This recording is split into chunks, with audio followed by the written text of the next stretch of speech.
Good morning and good afternoon, everyone, depending on where in the world you are. So welcome to the OTS webinar series.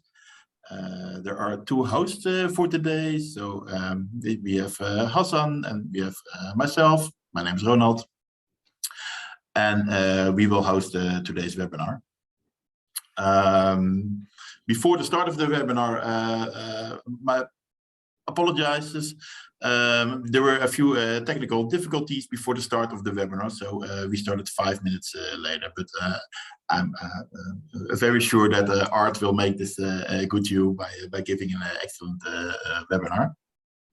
So for today, we have Arthur Krieg. So Arthur Krieg has worked in the oligonucleotide field since the 1980s, and he founded the Checkmate Pharmaceuticals to develop novel oligonucleotides for cancer immunotherapy. And prior to that role, Art was the CSO at Sarepta, the co-founder and CEO at RNA Therapeutics, CSO of Pfizer's oligonucleotide therapeutics unit, and co-founder and CSO of Coli Pharmaceuticals Group. Art discovered the immune stimulatory CpG DNA motif in 1994, and which led to a new approach to immunotherapy and vaccine adjuvants. And based on this technology, he co-founded Coli Pharmaceuticals Group in 1997, discovering and taking 4 novel oligonucleotides into clinical development. Art co-founded the first antisense journal, so very happy for this. So it's the Nucleic Acid Therapeutics. And this journal he edited for 16 years. Furthermore, he co-founded the Oligonucleotide Therapeutic Society, and he serves on scientific advisory boards of several companies involved in oligonucleotide therapeutics. And since 2017, Art is a professor in the University of Massachusetts RNA Therapeutics Institute. He has published more than 250 scientific papers, and he's an inventor of over 50 issued US patents covering oligonucleotide technologies. So I think this is a very impressive CV, and I'm very happy that he will give a webinar today. So Art, the floor or the screen is yours. Thank you so much, Ronald and Hassan, for the opportunity to present today. I'm really excited about this, and the timing is kind of interesting too, because this is in a way my last act as Checkmate's founder and chief scientific officer. When I agreed to give the talk and when I put the slides together, I was still founder and CSO of Checkmate. But this week, actually, we've been acquired by Regeneron, and so the topic stays the same. My forward-looking statement is different now that I'm a part of Regeneron, and I would refer you to their regulatory filings for that. What I want to focus on in this webinar is really 3 key points. First, I just want to give an overview of the space, the innate immune receptors. Secondly, describe some of the key structural and sequence features of immune stimulatory DNA and RNA. And then finally, I'll focus on what we've learned about CpG DNA in terms of the clinical development in 4 different areas that I'll touch on. So I really like the idea of nucleic acid immunity that Gunter Hartmann put forth, that really organisms, to maintain their genome integrity, have to get rid of foreign DNA. And you can do that with nucleases. And even in humans, if you have a genetic deficiency in some of the nucleases, you can develop severe inflammatory immune-mediated diseases because of these defense mechanisms, the restriction mechanisms. And of course, in the oligonucleotide space, we take therapeutic advantage of many of these mechanisms that evolved to protect against foreign nucleic acids. CRISPR therapeutics, RNAi therapeutics, we have approved drugs. What I'm going to focus on today are the most highly evolved receptors that are the nucleic acid sensing receptors in higher organisms that especially are important because of their ability to drive the production of type 1 interferons, which are very important for host defense. In terms of the DNA sensing pathways, CpG DNA is perhaps the best understood. In our DNA, in our genomes. When a C is followed by a G, it's generally methylated. In bacterial and viral genomes, it's not. And we now know that TLR9 has evolved to detect that unmethylated CpG DNA and to stimulate responses. Now, in the endosome where TLR9 is doing this, there's also DNase 2. And native DNA, if it has CpG motifs in it, is actually cleaved by DNase 2 as a part of the recognition process. If you have phosphorothioate DNA that can't be cleaved by DNase 2, even if it has CpG motifs, the biologic effect is different because of the obligatory role of DNase 2. Downstream from TLR9, there are really two pathways, signaling pathways. IRF7 leads to the interferon production. And this pathway is most dependent on the DNase 2 cleavage of CpG DNA. So phosphorothioate DNA does not activate this as well as phosphodiester DNA does. NF-kappa B pathway, on the other hand, is very strongly activated by phosphorothioate DNA, less by phosphodiester. Now, it's also important to realize that there are major differences in the cell types that express TLR9 in rodents and in primates. And this makes it extremely difficult, you could say impossible, to extrapolate from mouse models into humans with any great reliability. And of course, that's true with all innate immune receptors. The mouse results don't predict what's going to happen in humans. Humans express TLR9 in a much more restricted fashion. At least functionally, it seems to be really limited to plasma cytodendritic cells and B cells. By PCR, you can detect it in other cell types too, but it's not clear that it has a role there. Now, in the cytoplasm, there's an additional signaling pathway which does not distinguish between foreign DNA and self-DNA.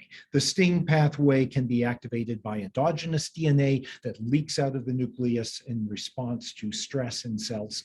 But here again, there is a difference between humans and mice. In humans, the STING pathway not only activates the IRF3 pathway leading to interferon production, but it also activates the inflammasome pathway leading to high IL-1 beta. For cancer immunotherapy, that may be a disadvantage over compared to the mouse results. And that may be why STING agonists in humans have not yet shown a great deal of therapeutic success compared to the results in rodents. For assaying these different pathways, you can detect innate immune activation in a human PBMC assay. You simply take normal human PBMCs, you add whatever are the nucleic acids that you want to detect stimulation of these pathways. The interferon alpha production in those supernatants is an indicator of IRF pathway activation. IL-6, TNF, other inflammatory cytokines indicate NF-kappa B. And then the IL-1 beta pathway indicates inflammasome activation. So just as a very rough way to detect activation of those pathways, that is a useful approach. RNA conceptually is very similar. Again, we have endosomal receptors to detect foreign RNA that comes into cells, TLR3, TLR7, TLR8, TLR3 especially recognizing double-stranded RNA. And again, in humans or in all cells, there is a cytoplasmic receptor, RIG-I, which structurally does have some specificity for foreign nucleic acids because it's activated by 5' triphosphate or diphosphate on blunt double-stranded DNA. This can be either duplex DNA or it can be a stem loop.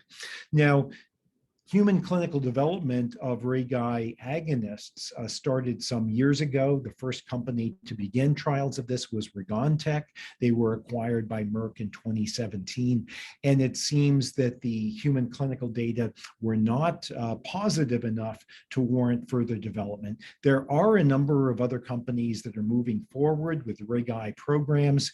And I just want to point out that although it may be relatively easy to design ligands for stimulating regi, they have to be delivered into the cytoplasm. So you need a different delivery approach compared to activating the TLRs in endosomes. It's a lot easier to deliver nucleic acids into endosomes than it is to efficiently deliver it into the cytoplasm. And so that may be one of the pitfalls in activating regi therapeutically that still is being optimized. Again, with RNA, the assays to detect stimulation are really the same as DNA. So you have the same pathways being activated with these RNAs as can be activated by DNA. Next, I want to point out that these different receptors are expressed in different subsets of immune cells and other cells. Tumors express the STING and RIG-I pathways. Those are ubiquitous, those receptors are ubiquitously expressed, and so they can have interesting effects on tumors. Other immune cells are expressing different TLRs, and I want to especially point to the plasmacytoid dendritic cell, which has the most restricted expression of TLRs that will stimulate it. It's really only strongly activated by TLR7 and TLR9. And this PDC has very important immune regulatory functions. First of all, it regulates the balance between tolerance and immunity. Are you going to activate immunity?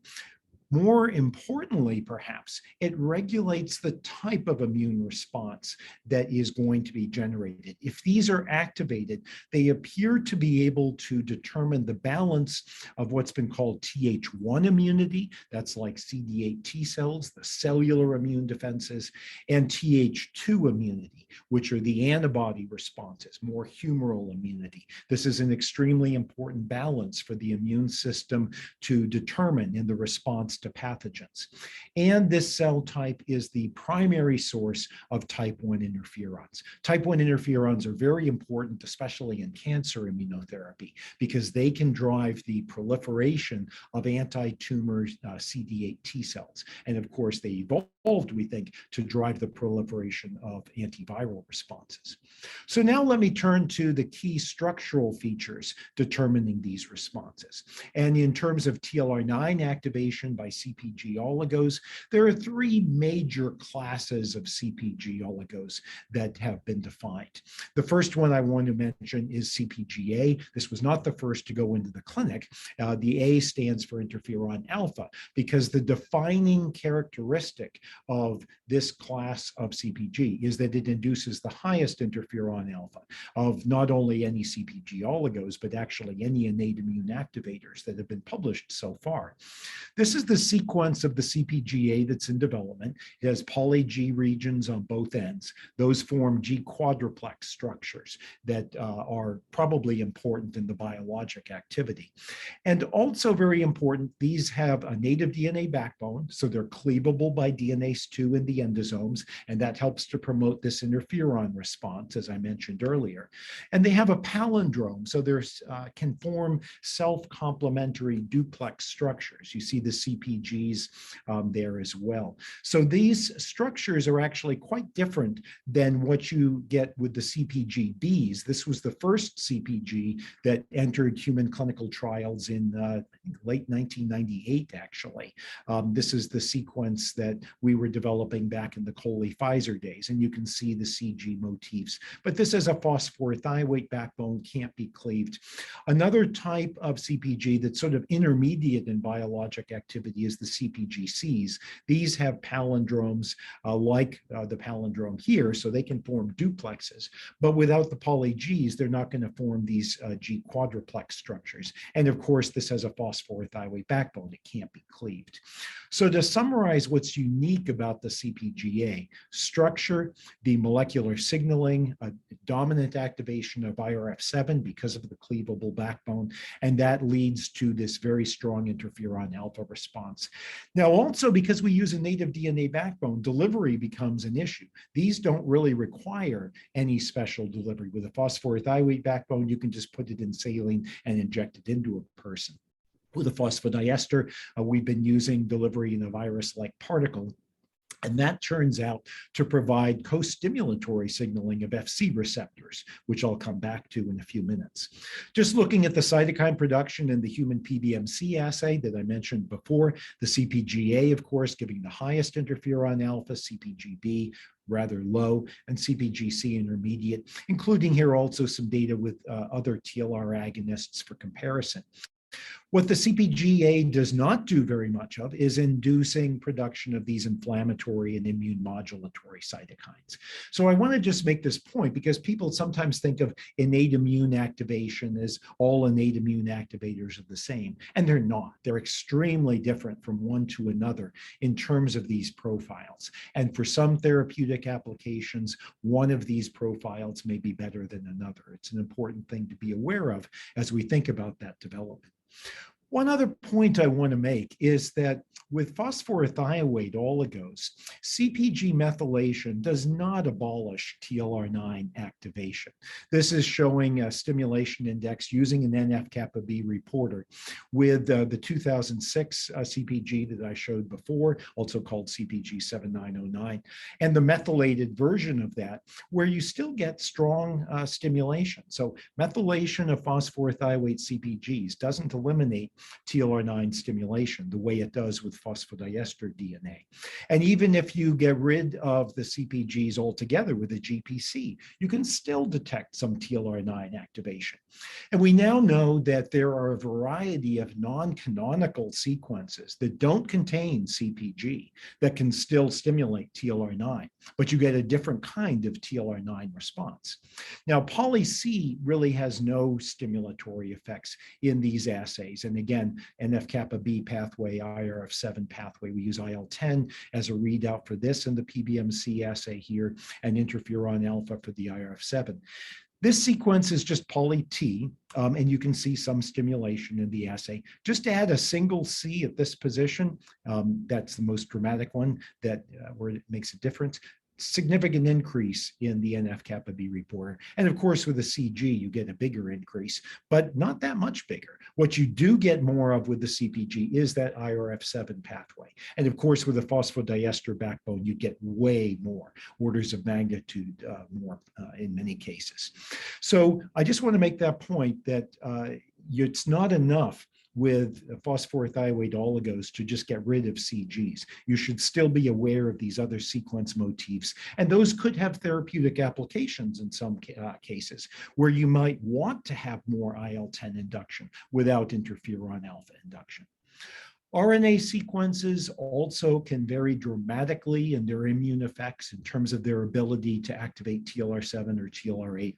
And even before we fully understood the role of these receptors, we had published a paper from our colleague group using controlled sequences here. These two oligonucleotides, or ORNs, don't have any U's, and they're really non-stimulatory in these assays. They're down here. We don't see interferon alpha or TNF production with them.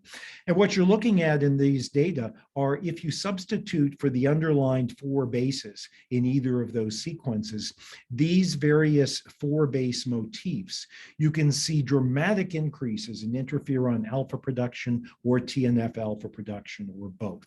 And so I just want to make that point to be aware of with RNAs that these immune effects are quite dramatic. They can be somewhat selective between those receptors, and U is the most important base for that. Now, around the same time that we were doing this work, Katie Carrico and Drew Weissman were performing very similar studies, and they showed that nucleoside modifications can make a big difference in the immune effects. Here you're looking at unmodified in vitro transcribed RNA, strong cytokine induction, versus heavily modified tRNAs, very little TNF induction. And we now know that one of the modifications that's especially important for avoiding the TLR activation and interferon cytokine induction is pseudouridine. Pseudouridine greatly reduces interferon. And the consequence of that for therapeutic mRNA development is that the interferon suppresses translation of an mRNA.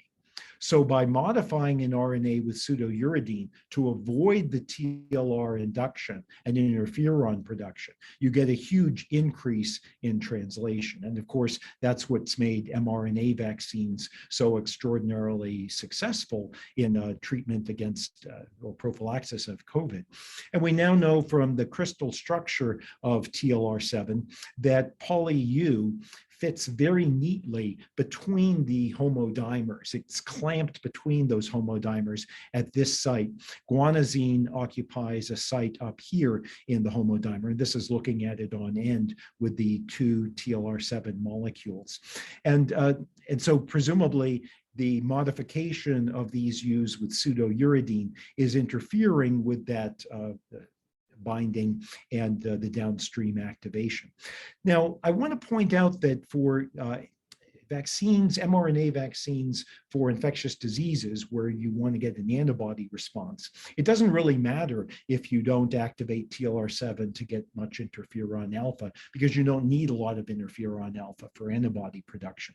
But interferon alpha is important for the generation of CD8 T cell responses to, for example, tumor antigens. And this may be an issue for the optimization of mRNA cancer vaccines, where there have been early evidence of efficacy, but there may be room for improvement perhaps in that area by understanding better what is the right balance between having enough interferon to drive those responses without suppressing the expression of the mRNA itself.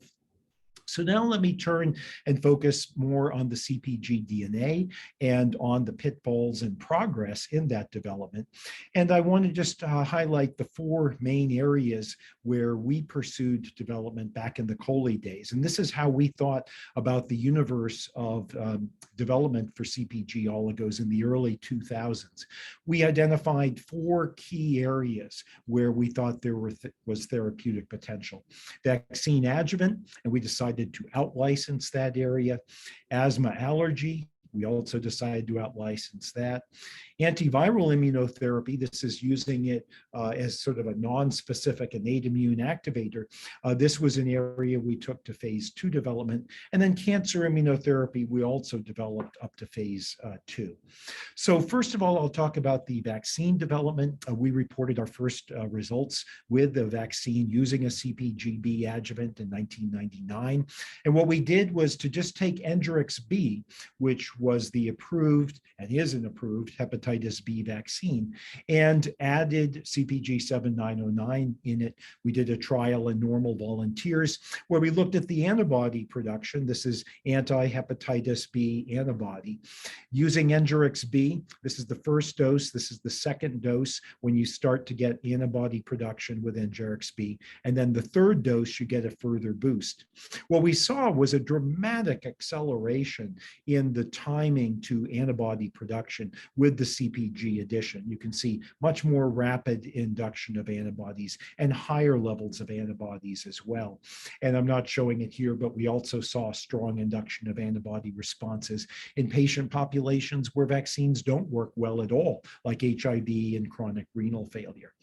Dynavax performed similar studies using a vaccine now called HEPLISAV-B, and this is showing a much larger trial that they ran, where if you look at the seroprotection rate, so this is the percentage of subjects who have achieved antibody levels that are believed to protect against infection. With HEPLISAV-B, just 2 doses, almost all patients were achieving protective antibody levels, whereas with the current commercially available Engerix B, it took 3 doses and you had a lower percentage of patients reaching protection. So this is obviously a dramatic improvement. The safety actually looked pretty good too. If you just look at injection reactions overall between HEPLISAV and Engerix B, they're similar. It's not huge differences there in terms of safety. What was a special concern though is for a vaccine like this that's going going to be given to many millions of people. You worry about the rare immune-mediated events. Is this going to trigger autoimmune diseases? Is it going to trigger other things? And that really, now you're looking at a larger safety database from another Dynavax study. It really didn't seem to be the case. There are rare events like Bell's palsy, hypothyroidism in small numbers of patients, but no obvious significant increase in autoimmune diseases. One of the patients getting Heplisav developed a kind of vasculitis called Wegener's vasculitis, and that delayed development for a while. But there was also a case of vasculitis in a patient who got the Angerix B. And so just as an overview now for what the pathway has been from the original study to actually having an approved vaccine, we partnered with GlaxoSmithKline in 1998, non-exclusively in infectious diseases, but that wasn't developed further by GSK for a variety of reasons. This is one pitfall, I guess. Meanwhile, Dynavax moved forward with development of their hepatitis B vaccine, Heplisav. And in 2013, they submitted a biologics licensing application, but the advisory committee voted against approving based on safety because they didn't think the safety database was large enough. The FDA rejected that BLA. Dynavax went back and performed an additional phase 3 trial, but in 2016, that was rejected again because in one of the studies, there was a small number of cardiac events, more in the Heplisav group than the controls. Finally, Dynavax had a safety and efficacy database of close to 10,000 people in 5 clinical trials when this was approved by the FDA. I just want to show that timeline because often at our meetings, we talk about vaccines and developing new vaccines, and we aren't always aware of the pitfalls in vaccine development for a general healthy population like this. You really have to have an extremely clean safety profile, and it can take much longer than you expected to actually get your vaccine developed. And this was very painful for some of the scientists and the investors who were involved in that process. But now, as of last year, we've now seen safety data in over 60,000 subjects in the follow-up studies. And I think this may make it possible, because the safety has now been demonstrated in so many people, it may make it possible to develop more vaccines. There's also a second CpG adjuvanted vaccine that has been developed. That's an anthrax vaccine. The original anthrax vaccine that was developed required 6 doses. And by just adding a CpG to that vaccine, that's AVA plus 7909, you can see after 2 doses, 100% of almost 100% of subjects reaching protective antibody levels, and after a 3rd dose, well above what you achieved with the original vaccine. And that's now a part of the strategic national stockpile that's called Nucleic. So in terms of vaccine adjuvants, I would summarize it by saying there were certainly a lot of pitfalls, and I'm not going through all of the other vaccine programs that began and were killed along the way for various reasons. I do think there's a lot more potential to be realized now. We have a much better sense of the safety of the vaccine adjuvants, of CpG oligos as vaccine adjuvants, and so I'm hoping to see more. Let me turn now to allergy asthma and those potentials. There, it's been more dominated by pitfalls, and the programs have been dropped, but I thought it would be illustrative for the purposes of today's webinar to just share some of those pitfalls and that experience with folks, because we tend not to talk about the things that don't work. At Coley, our experience was in 2001, we partnered inhaled CpGs with Aventis. The program was moving forward, but then Aventis was acquired by Sanofi. There was a merger, and they dropped the program for portfolio prioritization strategic reasons a few years later. 2 other companies tried developing CpG oligos for asthma allergy. Cytos had a program called Cyt-003, which was a CpGA oligo in a virus-like particle. They injected that subcutaneously. In human clinical trials, they did show efficacy of this approach in allergic rhinitis and mild asthma. but there's not much of a commercial opportunity there. So the commercial opportunity is in moderate to severe asthma, and a phase 2 trial there failed.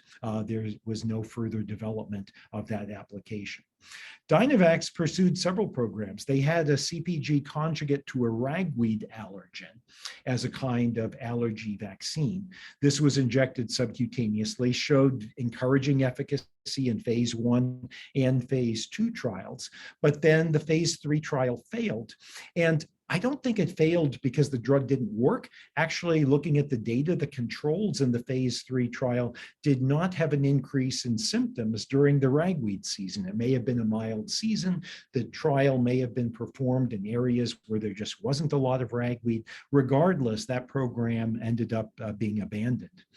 There was an inhaled CpG-B that went into human trials that induced interferon, but did not improve asthma symptoms.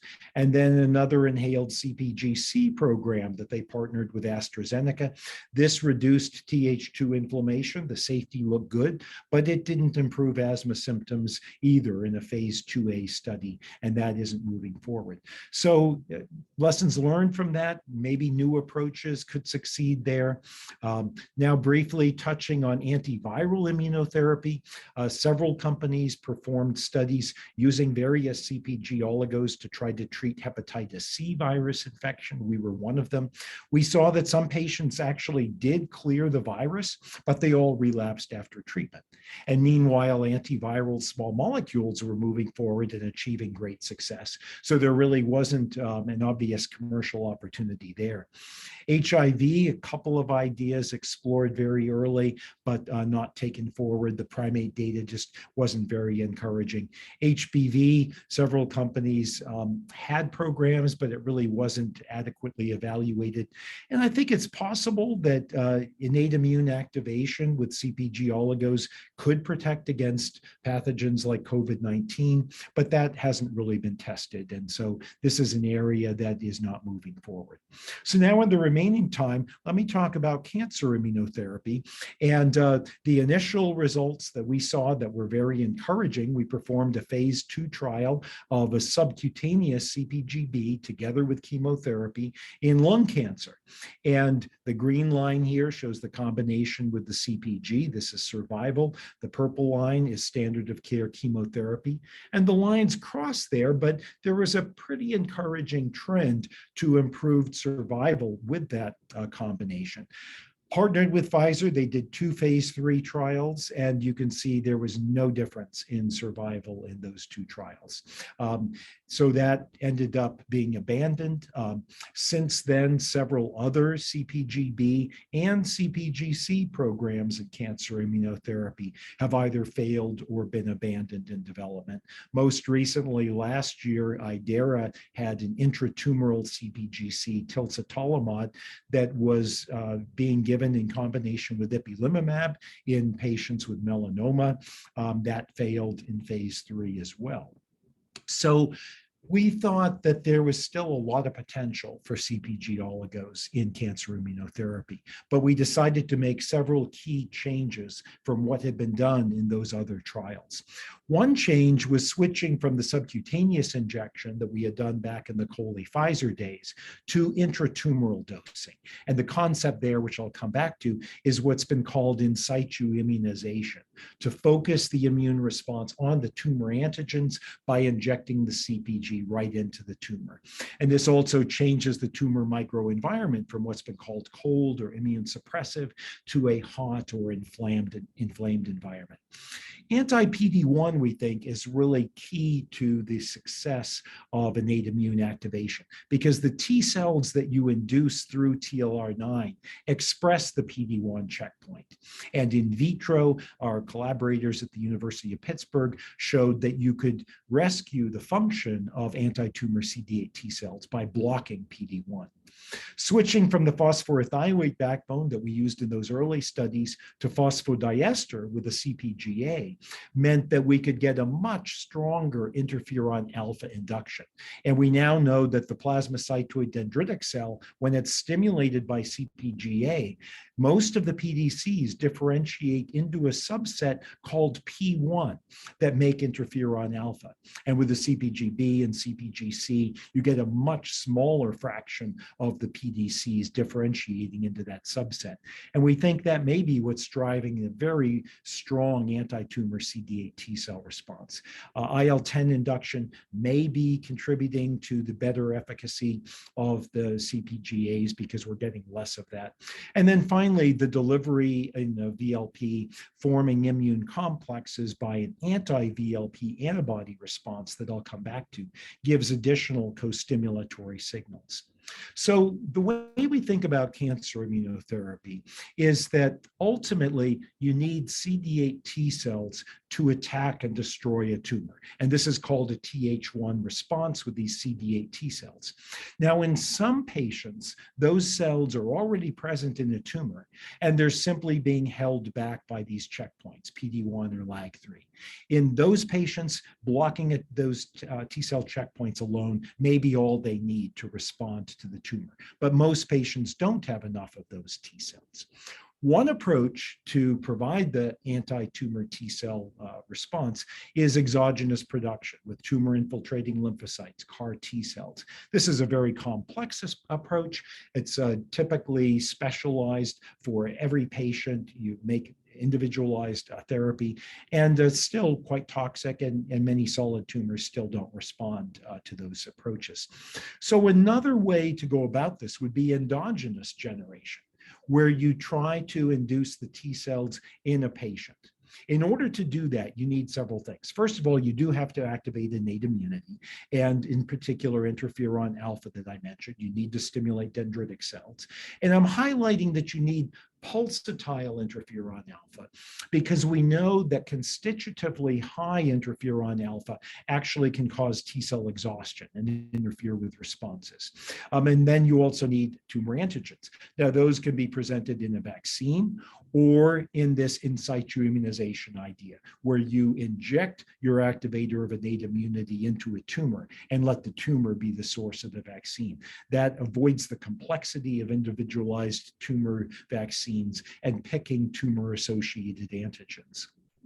The cell that we think is especially important for the success of this approach is the plasmacytoid dendritic cell, or PDC. Again, this is the major cell making interferon alpha. They regulate tolerance versus immunity. And I mentioned the P1 subset that appears to especially drive this Th1 response that you want versus the P3 subset that does not. So we think for cancer immunotherapy, you probably want to drive the cell more into that P1 subset. And that's what the CpGA does better than anything else that's been reported so far. So that may be a particular reason to think about vidutolimod, which is the name for our CpGA packaged inside a virus-like particle, as being an especially promising agent for cancer immunotherapy. Again, the sequence that we're developing with this cleavable backbone, it forms these G quadruplex structures and the effect on the P1 PDCs. The virus-like particle is derived from a bacteriophage. So this is not infectious. There's no receptor on human cells that allows this bacteriophage to get in. The way it's taken up is that it actually stimulates an antibody response. And when those antibodies bind to the VLP, they allow it to be taken up via Fc receptors. And this, in mice, potentiates a stronger response. In humans, this has shown dramatic systemic monotherapy activity, including systemic responses in patients who had PD-1 refractory melanoma, where we've seen liver, lung, and visceral soft tissue mets regress, including patients who previously had progressive disease on telimagene or TVEC plus PD-1 blockade.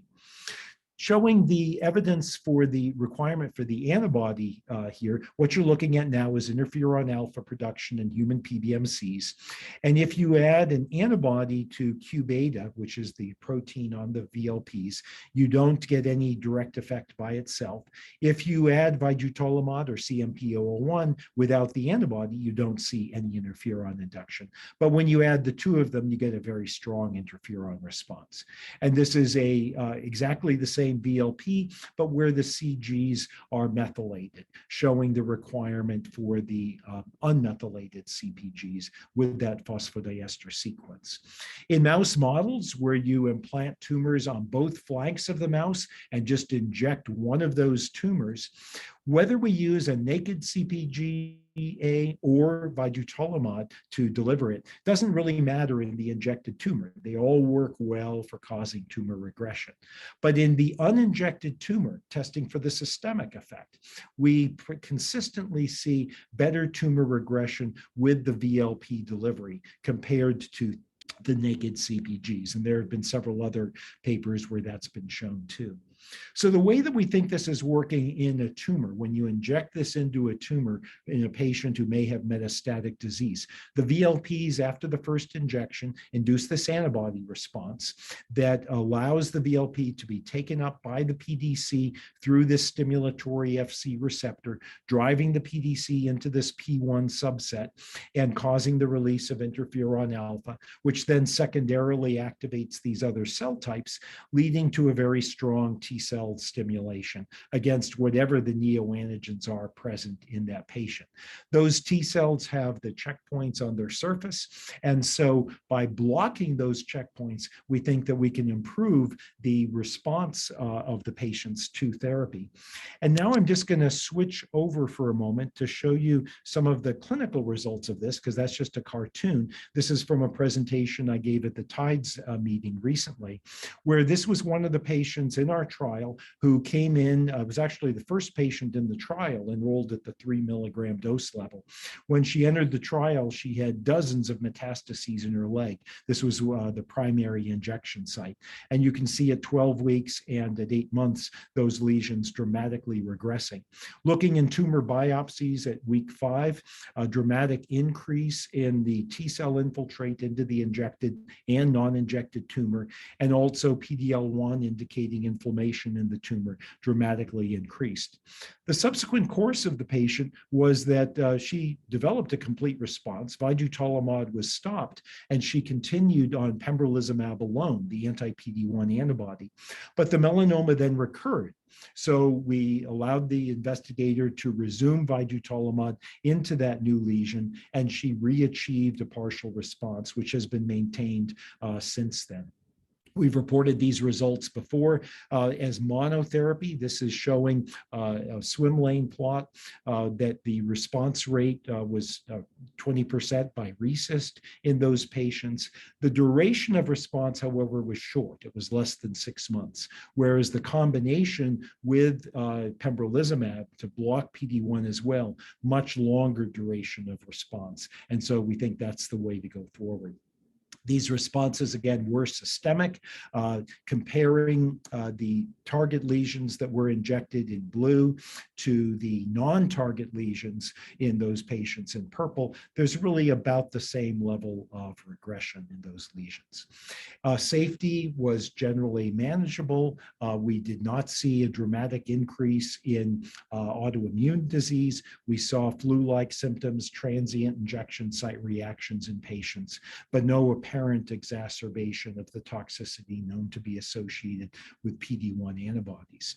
So summarizing those results, the ratio of the P1 to the P3 PDC may be an important measure for this balance between Th1 and Th2 immunity. And this vidutolimod mechanism of action with the VLP delivery really seems to be encouraging at inducing systemic anti-tumor responses. I showed just very briefly some of the clinical data. More is available at public presentations from various meetings. I'll just mention in early stage neoadjuvant melanoma, Divakar Davar and colleagues at the University of Pittsburgh showed close to a 70% pathologic response rate, and at 1 year relapse-free survival of 90% in patients. So the earlier you go in treating cancer, the better, I think, for outcomes. And now let me just switch over again to my slides and come to the conclusion here. So the development, just summarizing what we have found then, vaccine adjuvant, pitfalls, then progress. These areas, I think there's still opportunity. And in cancer immunotherapy, it's been a rocky road, but I think we're really on the right track now with the approaches that we've taken. And with Regeneron's acquisition of Checkmate this week, I'm really excited at the potential to be developing this further with a big company that's really oriented and interested in science. And finally, I want to acknowledge the investigators who've taken part in this, my colleagues at Checkmate who've been involved in these studies, and of course, the patients who generously took part in these trials too. And with that, happy to answer questions.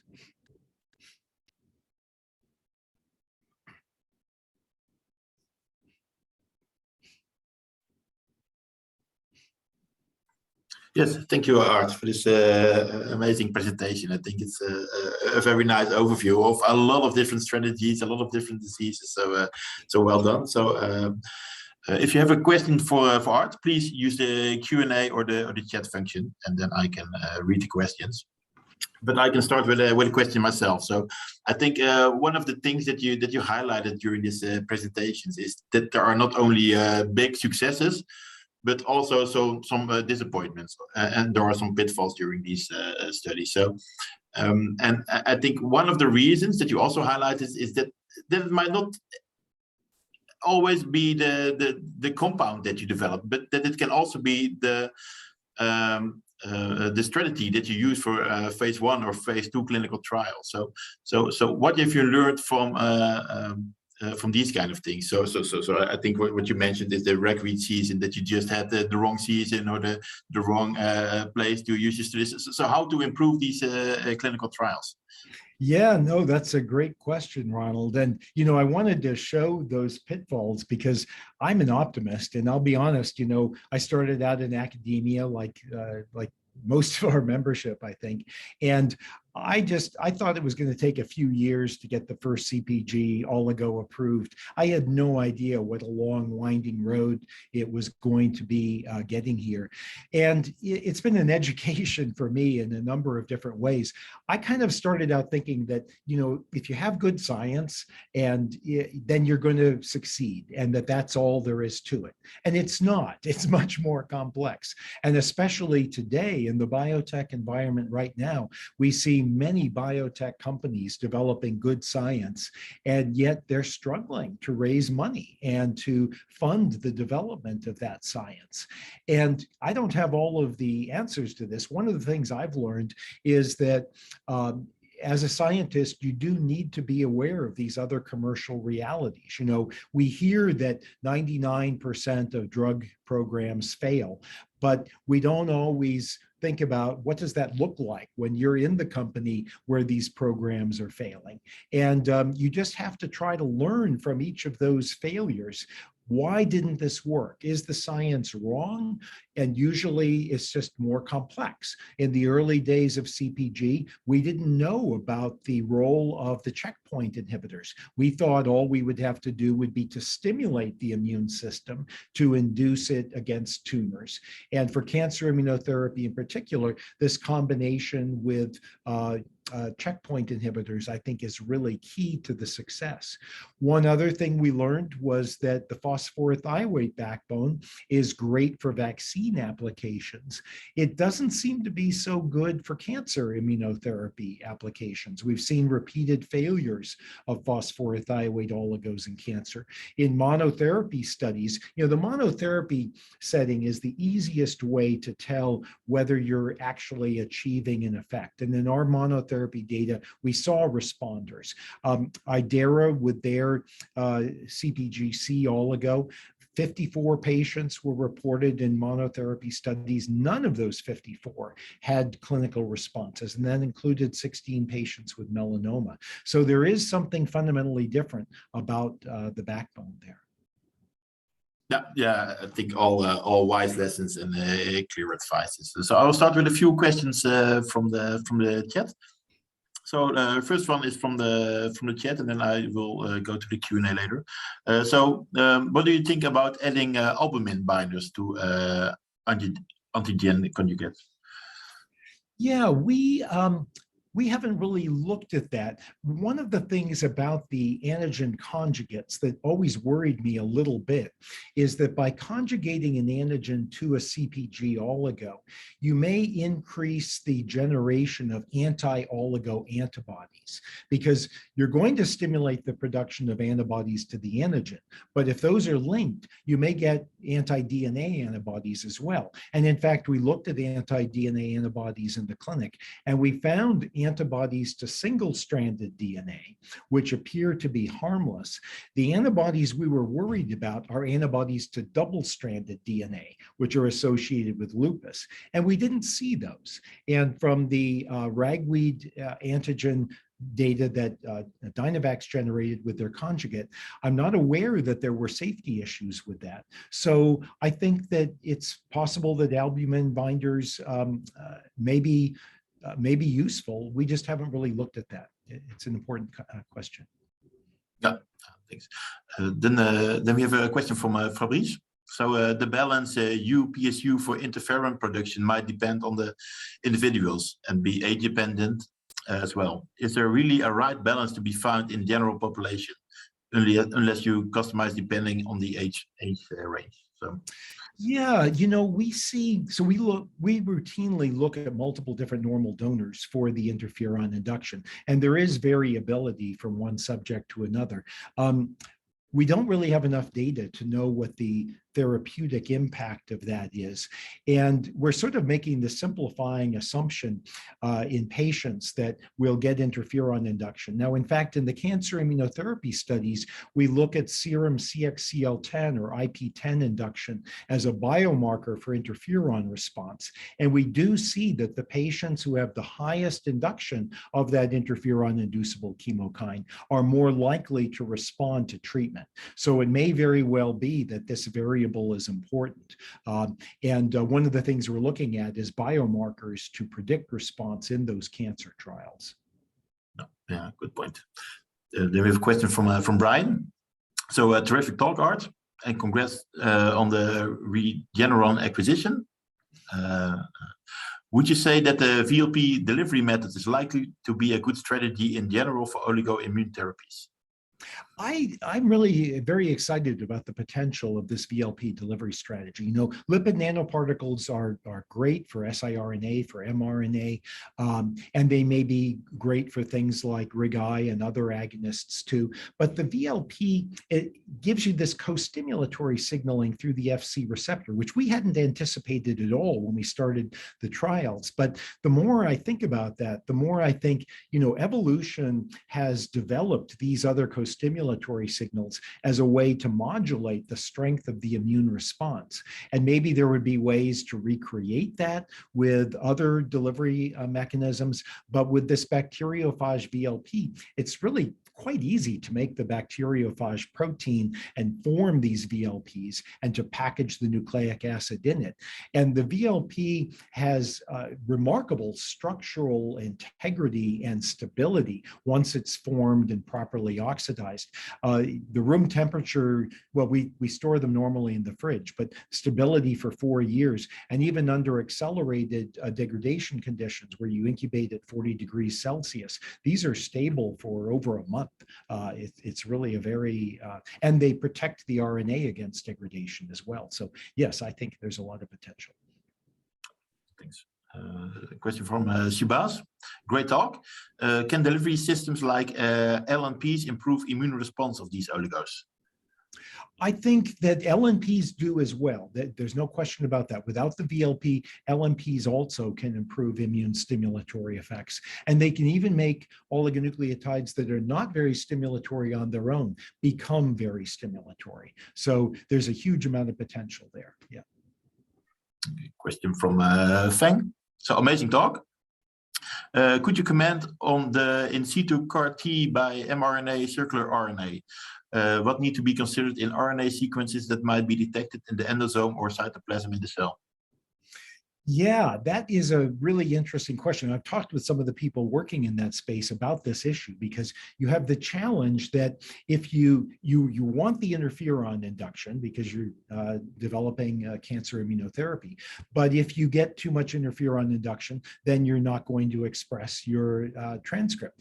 And I think this is one of the key challenges for people working in the field is to understand these issues and get that balance right. And I just haven't done the work myself on it to know how best to go about that. But I think the more aware we are of this, the better this research will go. Next question from Sunny. Great talk, Art. Are there any biomarkers for patients that did not respond well? Yes, we have in the cancer clinical trials, we have found biomarkers for high macrophage signatures and myeloid cells in the tumor. And there have been a number of publications showing with other cancer immunotherapies as well that large numbers of myeloid cells can prevent response. And that's certainly what we're seeing in our trials as well. So we're trying to understand that better. Yeah. And then a question from Suna. Great talk. So I think people loved your presentation. That's very good news. And it's a question that I also quite often ask. So it's about the model system that you use for your study. So the question is, I'm wondering how predictive is the PBMC model to ASO-induce CNS inflammatory responses? Would you share your thoughts of a proper or another model to evaluate the CNS safety regarding immunity? Yeah, I don't know if PBMCs would predict that or not. You know, in the blood, you have these PDCs, and in the CNS, I don't know if PDCs are present in the brain or not. So I think it's an important question. One of the things I've talked about with people developing intrathecal ASOs is whether they could look in the cerebral spinal fluid in the animals, in the monkeys, and in humans as well, for these interferon-inducible chemokines, that might be a marker for innate immune stimulation in that compartment. I haven't seen any of those data, but I've heard from someone that they did not see induction of interferon-inducible chemokines in the CNS. That may be a better in vivo readout because I don't know how predictive PBMCs would be. I agree on this. A question from Zohar. Great talk. What about CpG type C? It's supposed to activate PDC similarly to CpGA.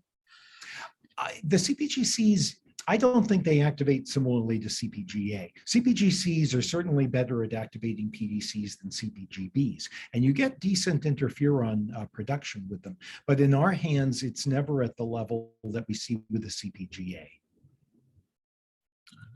Question from Arzu. So excellent talk, as usual, Art. What will happen with phosphorothioated, fully or partially CpG-ODN after binding to TLR9? Would they be degraded immediately? So I don't think they're degraded immediately. We have not been able to detect that. I will say that one of the variants we looked at with the phosphorothioates is just putting a single phosphodiester linkage at the CG. And if you do that, you can get cleavage at that single CG. And that does increase the interferon induction compared to an all phosphorothioate oligo. The other thing I'll point out is that the chirality matters. So, you know, with the phosphorothioate linkage, you have the S and the R stereoisomers.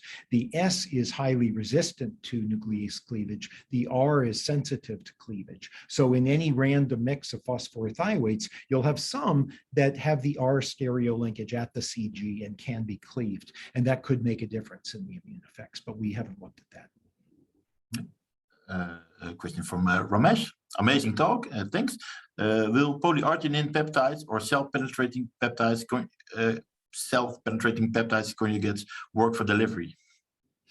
I think that they would. We haven't looked at that ourselves. And of course, one of the issues with the cell-penetrating peptides for delivery with a charged oligo is that they bind back on the charged oligo. And what I've heard from others is that that can interfere with delivery. But if you're using it with PMOs or other non-charged backbones, that may dramatically improve delivery. And of course, it may be possible with the VLP to conjugate these proteins on the surface of the VLP. You could use targeting ligands, antibodies, all kinds of other approaches are feasible for VLP delivery. There's been a little bit of published work from some academic groups on that, but I think there's a lot more potential. Yep, similar question. So from Tommaso, hey Art, have you ever tried to see what happens with the modification of the sugar? So the 2-methyl with LNA. Do you abolish the immunostimulatory response of the CPG? Yeah, it depends on the specific modification. So our chemists under Eugen Ullmann did a series of SAR studies, which have been published. Sudhir Agrawal at IDERA also did a very nice set of SAR studies. And the sugar modifications make a big difference. Most of them reduce the stimulatory effect. There were a few that appeared to increase the effect, but that really hasn't been developed further. I think it's definitely an area where there's more potential. Okay. Question from Bruce. For tumors hard to reach by direct injection, do you think antibody peptide-based delivery via a tissue-specific receptor might work to deliver CpG-A? Yeah, that's something that we're very much interested in. We've also published that IV delivery of the CpG oligos in the virus-like particles can be effective for liver cancer mets. The biodistribution of these VLPs goes to the liver after IV. So and we know from experience with oligos that the liver tends to take up oligos very well. So I think there is potential certainly for that. For other metastases, it's been one of the holy grails with oligotherapies, but there's been a lot of progress reported recently from different companies, and we haven't worked on that ourselves, but I think we could be the beneficiary of work going on with other oligo delivery programs. Yep, and the final question from Christine. Do you see a benefit in using CpG-ODN as a vaccine adjuvant over using other adjuvants?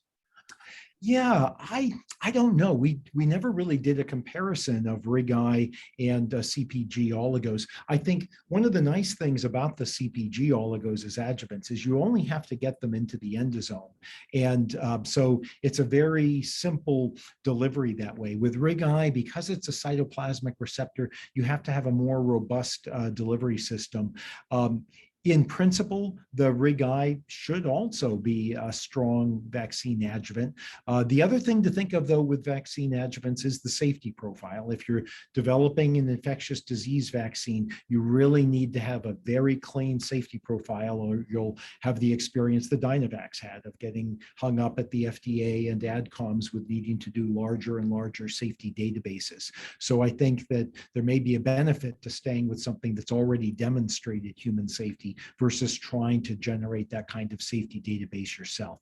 For a cancer vaccine, that's a completely different matter. Obviously there, if you have efficacy, that is the key thing. Okay, thank you, Art. Thank you very much on behalf of Hassan and myself. It was, I think it was a great, very interesting webinar with a lot of information from the last 20 to 30 years. Very interesting.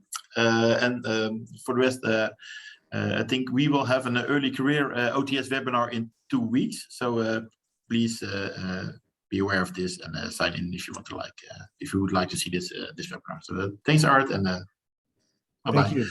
Good chatting. Bye-bye. Thank you, everyone.